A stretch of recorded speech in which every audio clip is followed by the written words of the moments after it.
Hi and welcome to Yeast Infection Symptoms with lots more information on yeast infection and candida. Now, yeast infection is one of those really embarrassing things that no one ever seems to talk about. And because people don't talk about it, very few people realize just how wide and how varied the symptoms are.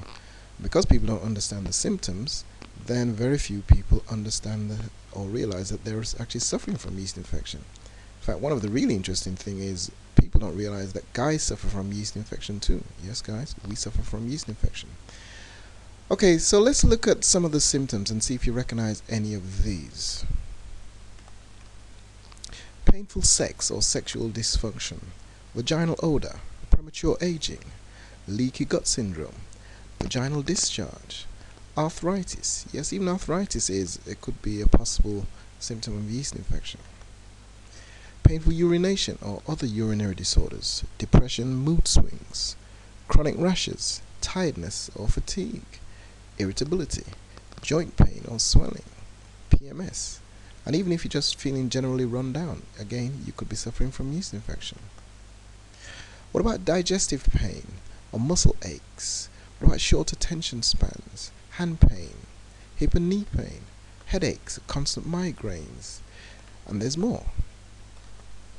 Acne, respiratory infections, impotence, gas, hypoglycemia, menstrual pain, and even things like skin lesions. And yes, there are more. Shortness of breath, food allergies, learning and memory problems, eczema, jumpy legs. Even if you have blurred vision, that could be a symptom to say that you're suffering from yeast infection.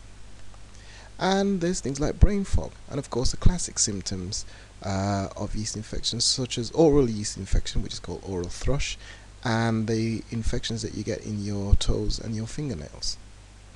As you can see, there are lots and lots of different types of symptoms, and they cover a whole range. Now, if you're suffering from any of those symptoms on an ongoing basis or a recurring basis, there's a good chance that you could be suffering from yeast infection. So here's what you do. Go over to cureyeastinfectiontoday.com. That's cureyeastinfection2day.com. And over there you'll find lots more information on yeast infection symptoms, and most importantly, how you can cure yeast infection quickly and permanently. So just click on the link over to the right of the page or somewhere else on this page, or type Cure Yeast Infection Today into your browser. Head over to there, and hopefully we'll have some answers to your problem.